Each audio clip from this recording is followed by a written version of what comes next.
আসসালামু আলাইকুম। স্বাগতম সবাইকে। জিভে জল আনা একটা ভর্তার রেসিপি নিয়ে চলে এসেছি। আজকে তৈরি করব কাঁচামরিচের একটা ভর্তা। আর এই কাঁচামরিচের ভর্তাটা একটু ভিন্নভাবে ট্রাই করেছি। ঝালঝাল এই কাঁচামরিচের ভর্তাটা হলে এক থালা ভাত নিমিষেই শেষ হয়ে যাবে। যারা প্রচুর পরিমাণে ঝাল খেতে পছন্দ করেন আজকের ভর্তাটি তাদের জন্য। আর যারা ঝাল খেতে পারেন না তারা প্লিজ এটা ট্রাই করবেন না। তাহলে চলুন আজকের কাঁচামরিচের ভর্তা কিভাবে তৈরি করি সেটা দেখে নেই। আমি এখানে বেশ কিছু কাঁচামরিচ নিয়ে নিয়েছি, লাল এবং সবুজ মিলিয়ে। যেহেতু কাঁচামরিচের ভর্তা তাই মরিচটা সেই আন্দাজ মতো করেই দিয়ে দিয়েছি। আর সাথে এখানে নিয়েছি 3টা বরবটি। বরবটি 3টা ঘরেই ছিল, তো ভাবলাম ভর্তার সাথে দিয়ে দিই। আর দিয়ে দেব শুটকি চিংড়ি। অল্প করে নিয়েছি শুটকি চিংড়ি, ভালোভাবে ধুয়ে পরিষ্কার করে নিতে হবে যেন ধুলোবালি না থাকে। এখন দিয়ে দেব পেঁয়াজ এবং আদা। আমি এখানে 2টা পেঁয়াজ নিয়েছি আর নিয়েছি একটু আদা। এই ভর্তাতে আদা দিলে খেতে ভালো লাগবে, আদা বাদ দিয়েও তৈরি করে নেওয়া যাবে। আর দিয়ে দেব রসুনের কোয়া। আমি এখানে দেশি 2টা ছোট রসুনের কোয়া বের করে নিয়েছি।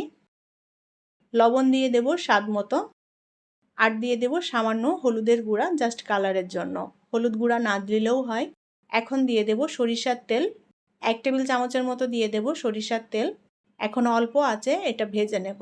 কাঁচামরিচের ভর্তা বিভিন্নভাবেই তৈরি করা যায়। আজকে আমি যেভাবে তৈরি করছি এভাবে তৈরি করলেও খুবই মজার হয়। আর ভর্তাটা যেভাবেই তৈরি করা হোক এক একটা স্বাদ এক এক রকম হয়, খেতে ভালোই লাগে। চুলার আঁচ একদম অল্প করে দিয়ে নেড়েচেড়ে ভেজে নিতে হবে যেন মরিচ এবং বরবটি, পেঁয়াজ, রসুন যা যা দিয়েছি সব কিছু সুন্দর মতো সেদ্ধ হয়ে যায়। যারা প্রচুর পরিমাণে ঝাল খেতে পারেন আজকের এই ভর্তাটা তাদেরই জন্য। আর যারা ঝাল খেতে পারেন না তারা প্লিজ ট্রাই করবেন না।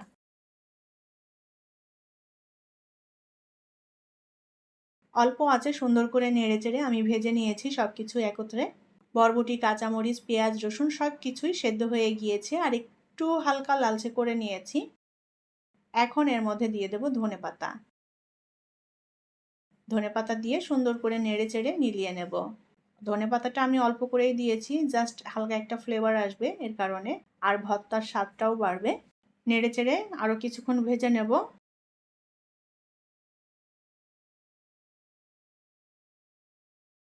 অল্প আছে সুন্দর করে নেড়েচেড়ে আমি ভেজে নিয়েছি। এখন এই ভর্তার মিশ্রণটা আমি একটু ঠান্ডা করে নেব যাতে ভর্তাটা বানাতে সুবিধা হয়। অতিরিক্ত গরম থাকলে ভর্তাটা বাটা কিংবা ব্লেন্ড করতে একটু অসুবিধা হবে। আজকের এই ভর্তাটা আমি ব্লেন্ডারে করব। এটা চাইলে শিলপাটায় বেটে নেওয়া যাবে, যার যেটাতে সুবিধা সেভাবে করে নিতে হবে। ভর্তার মিশ্রণটা ব্লেন্ডারে নিয়ে নিয়েছি। এখন ভর্তাটা আমি পেস্ট করে নেব। ভর্তাটা আমি একটু মিহি পেস্ট করে নিয়েছি। কাঁচামরিচের ভর্তা তৈরি হয়ে গিয়েছে আর দেখেই বুঝতে পারছেন কতটা লোভনীয় হয়েছে ভর্তাটা। এখন ভর্তাটা নামিয়ে নিয়ে আমি পরিবেশন করব। তৈরি হয়ে গেল জিভে জল আনা কাঁচামরিচের ভর্তা। এই ভর্তা দিয়ে নিমিষেই এক থালা ভাত শেষ হয়ে যাবে। যারা ঝাল খেতে পছন্দ করেন আজকের এই ভর্তাটি তাদের জন্য। আশা করছি ভালো লেগেছে আমার আজকের এই ভর্তা। রেসিপিটি যদি ভালো লাগে তাহলে প্লিজ লাইক, কমেন্ট এবং শেয়ার করবেন। পরবর্তী রেসিপি দেখার আমন্ত্রণ জানিয়ে বিদায় নিচ্ছি। ভালো থাকবেন সবাই। আল্লাহ হাফেজ।